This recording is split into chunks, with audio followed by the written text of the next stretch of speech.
From an epic fusion that sees both Phaser's and Zwijo's ace monsters fusing together, to a massive lore dump that helps explain how the Vulgarians were created and travel to Earth came to be.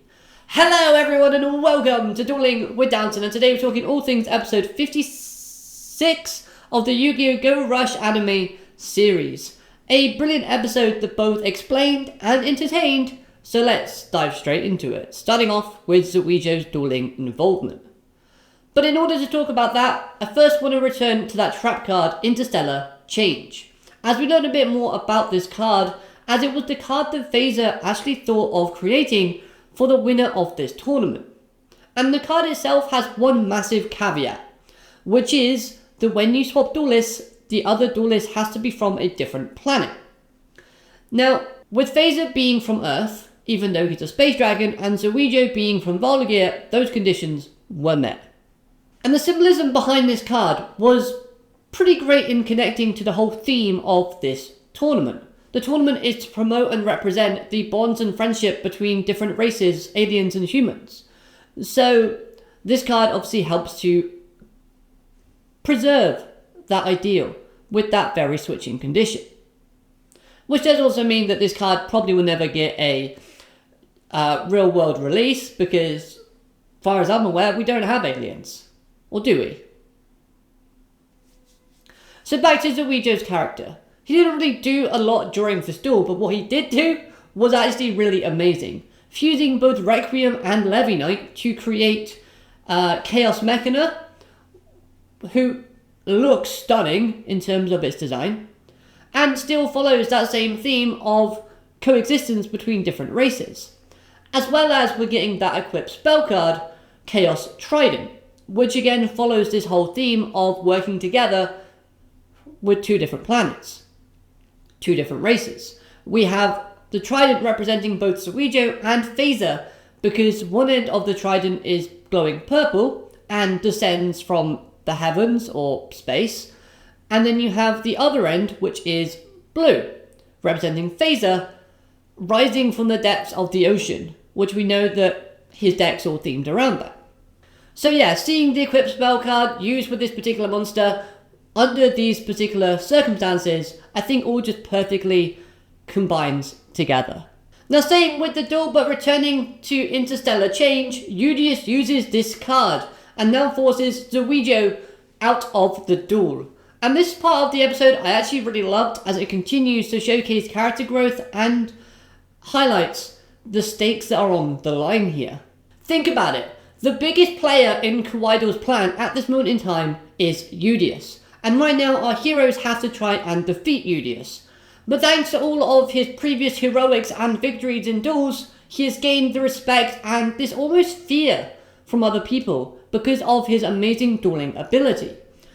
Thus, very few have and can beat him in a duel.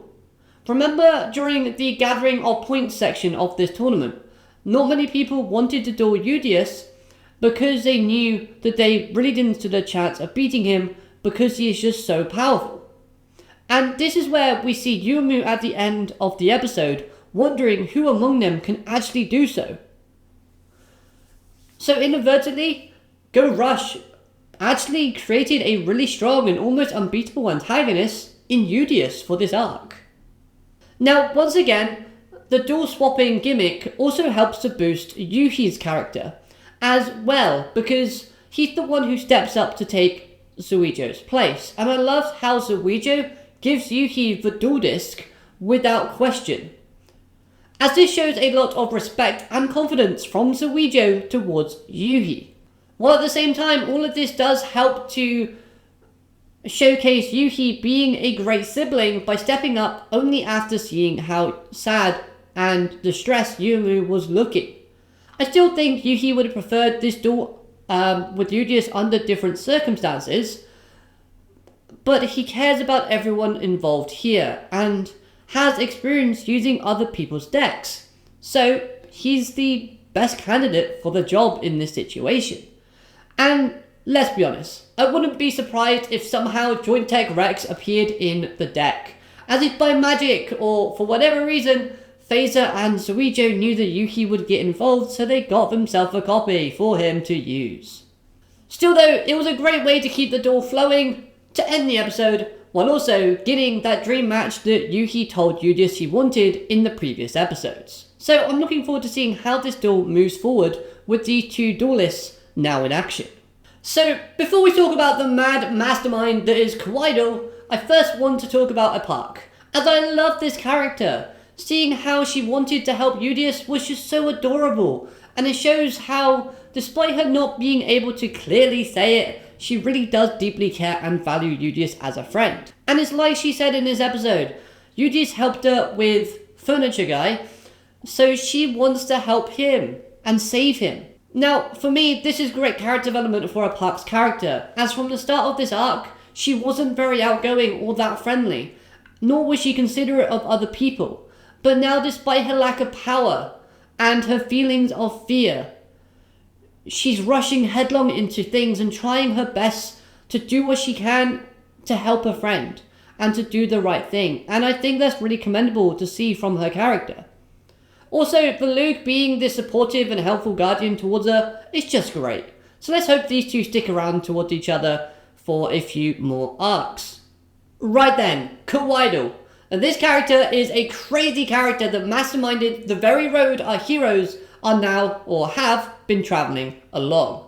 As it wasn't the creator that spoke to Zwijo after he died and was reborn at Mount Go Yu. Instead, it was Kawaii pretending to be the creator that planted the seeds and caused Zwijo to go down the path he currently did. Now, the part where he explained Nyanderstar's involvement was a little bit weird, as it was indeed Kawaii that turned Nyanderstar into a card/cat, thus helping explain how she got to Earth, that being in Kawaii's hands before falling out of the spaceship and flying down to Earth. I have a lot of questions about this because a spaceship shouldn't have windows that can open, so how did that card fall out of the spaceship? I have no idea. And how does the card survive the, re-entering into Earth's atmosphere without burning up? Again, I've got no idea. But at the same time, it's Yu-Gi-Oh, so let's move on. But it does also help to showcase the start of Kawaii's ability to turn people into cats/cards. Which, again, gets brought up in the whole Maximum arc that we've had from Go Rush. Now I like seeing the orchestration of how Kawaii manipulated every situation around him and Yugioh to help guide Yugioh towards Rush Duels and Earth, once deeming his attempt of using Zwijo as a failure. As Kawaii genuinely looked happy and excited every time he was using a situation to his advantage to string Yugioh along the path that he wanted Yugioh to go down. Now this of course helps to show off his personality, which were emotions like excitement, fascination, joy, determination, and as sick as it might sound, these actions go along with Kawaii's character very, very well, as all this time that we've seen him, he's been treating the whole situation like a game that needs pawns, and that's exactly what he's trying to create here by using the aliens that will follow Yugioh, with Yugioh being his main centerpiece. However, with that being said, I have to ask, did the creator create the overlay system? It certainly looked like it. But obviously, the part where he's creating Kawaii, I like seeing the visuals on display where we see the DNA strands and the cards to help make up the Vulgarians. And the question of who the creator is still up in the air. As first impressions, it looks like Otis. But then learning how much and how in depth the creator talks about Rush Duels and how captivating and enduring the way he words his phrases to Kawaii, it makes you wonder if it is actually someone else. Now we obviously knew that Otis thought the Rush Duels were the potential of children, and this would go in line with what the creator would be kind of saying to Kawaii in trying to get him to, be fascinated with Rush Duels as well. But at the same time, I don't know, it just still feels a little bit ambiguous. On another note, the backstory where it mentions the Vulgarians making something similar to Rush Duels, yet still being much inferior, could hint at Vulgarians having master duels on Vulgia. Obviously just not like, XYZs and fusion, well, pendulums and all of that. But overall, this was a good explanation, and hopefully it does get expanded upon a little more as we continue the more episodes to come. Now, I do think Yugioh will lose this duel against Yuhi, but the character of Quaidol should stick around. After all, he's been a decent antagonist in terms of, the reveals the character had brought with him. But at the same time, for a character that loves and was so interested in rush dueling, all the way up until now, you would think he needs to duel himself. So if Yugioh loses, we can still have Quaidol have like a plan B or a backup idea and still duel our heroes. Maybe we'll get a Quaidol versus Yugioh duel later on down the line. And I think having Quaidol as the antagonist works a lot better and is fresher than returning to the creator being Otis and having Otis as the final villain, because let's be honest, the creator doesn't seem like a big threat at the minute. He doesn't seem built up to be this evil antagonist that wants to enslave all of humanity, like Quaidol is trying to do. So if the creator does end up being the big bad end-all, then they'll need to do a lot of work for that in order to make him seem like a legitimate threat instead of just someone who can create multiple life forms and beings. So yeah, overall, I was happy with what they gave us in this episode. And I highly enjoyed it and can't wait to see what they do with the duel moving forward. So let me know your thoughts on this episode in the comments down below. Hope you've enjoyed. If you have, hit that like button. Subscribe to the channel for more things Yu-Gi-Oh! And I'll be seeing you next time. Have a great day. Alligator, matane. Goodbye.